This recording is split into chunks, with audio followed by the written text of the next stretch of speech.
អូខេហ្នឹងហើយសួស្តីបងប្អូនអរគ្នាលើយើងបន្តមកលំហាត់ថ្មីមួយទៀតជាប្រូបាបដែរលោកគ្រូតយកប្រូបាបមួយទៀតដែលបង្ហាញអំពីការគណនាផ្សេងខុសពីមុនណាអញ្ចឹងយើងមកមើលតើលំហាត់ហ្នឹងគេនិយាយអំពីអីគេហើយលំហាត់នេះលោកគ្រូជ្រើសរើសយកលំហាត់មួយនៅក្នុងចំណោមលំហាត់នៅក្នុងសភៅគោលយើងណាអូខេឥឡូវប្រូបាបនេះគឺជាប្រូបាបទី2ហើយដែលលោកគ្រូបានយកមកចឹងលំហាត់គេនិយាយថាថង់មួយមានឃ្លីពណ៌ក្រហមណាឃ្លីពណ៌ក្រហមហើយនិងពណ៌ខៀវនៅក្នុងហ្នឹងណាហើយក្នុងនោះគេឃើញមានឃ្លីពណ៌ក្រហមចំនួន15គ្រាប់ណាហើយគេចាប់យកឃ្លីមួយដោយចៃដន្យហើយដឹងថាប្របាបដែលចាប់បានឃ្លីពណ៌ក្រហមស្មើនឹង3/5ណា3លើ5អញ្ចឹងកណនាកចំនួនឃ្លីពណ៌ខៀវនៅក្នុងថង់ហើយខចំនួនឃ្លីពណ៌ក្រហមដែលត្រូវដាក់បន្ថែមនៅក្នុងថង់ដើម្បីឲ្យបានប្របាបចាប់បានឃ្លីពណ៌ក្រហមនោះស្មើនឹង2លើ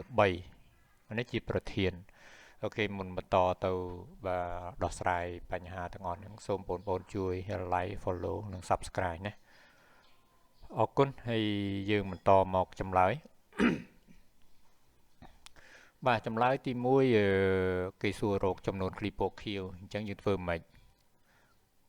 បាទឥ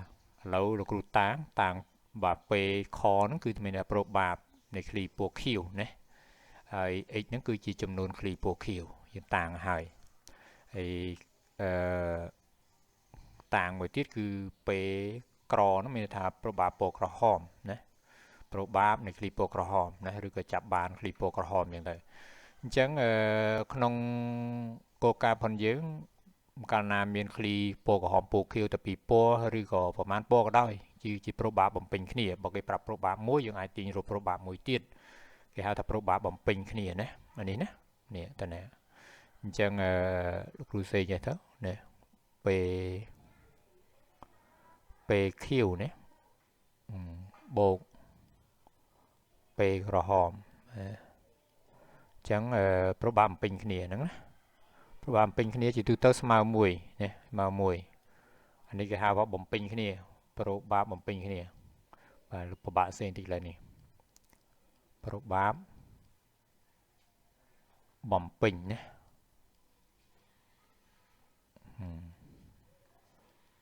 បំពេញគ្នាហ្នឹងហៅប្រូបាបបំពេញគ្នាគឺលក្ខខណ្ឌរបស់វាគឺបូកចូលគ្នាស្មើនឹង1អញ្ចឹងឥឡូវគេដោយសារប្រូបាបពណ៌ក្រហមគេឲ្យមក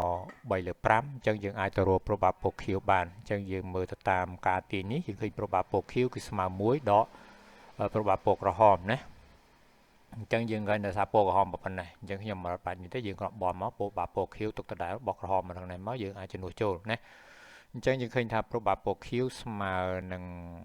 2លើ5ណាហើយយើងតម្រូវភាគបាយមកនេះ5ដក3ថា2លើ5អញ្ចឹងប្រូបាបពណ៌ខៀវយើងឃើញប៉ុណ្ណឹងបន្ទាប់មកយើងទៅចំនួនរោគចំនួនឃ្លីពណ៌ខៀវអញ្ចឹងតាមរូបមន្តប្រូបាបគឺជាករណីណាឥ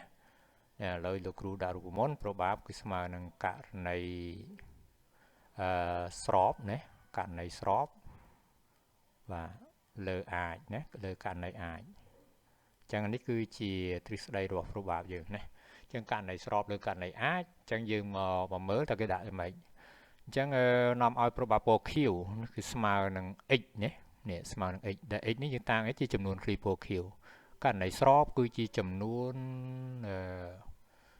បាទគេចង់បានណាទៅគេចង់បានពណ៌អីគេចង់បានរកចំនួនឃ្លីពណ៌ខៀវហ៎អញ្ចឹងអាខៀវហ្នឹងគឺជាករណីស្របហើយករណីអាចគឺជាឃ្លីសរុបណាហើយឃ្លីសរុបយើងអត់ដឹងថាប៉ុន្មានប៉ុន្តែយើងដឹងពណ៌ក្រហមស្មើនឹង15ណាពណ៌ក្រហមស្មើ15អញ្ចឹងឃ្លីសរុបមានតែពណ៌ខៀវបូកពណ៌ក្រហមណានេះពណ៌ខៀវបូកពណ៌ក្រហមគឺស្មើនឹងករណីអាចហើយករណីសរុបអញ្ចឹងករណីស្របគឺ x ណាករណីអាចគឺ x បូក15អញ្ចឹងប្រូបាបពណ៌ខៀវស្មើប៉ុណ្ណឹងអញ្ចឹងនាំឲ្យយើងអាចសរសេរថា x លើ x បូក15ស្មើនឹង2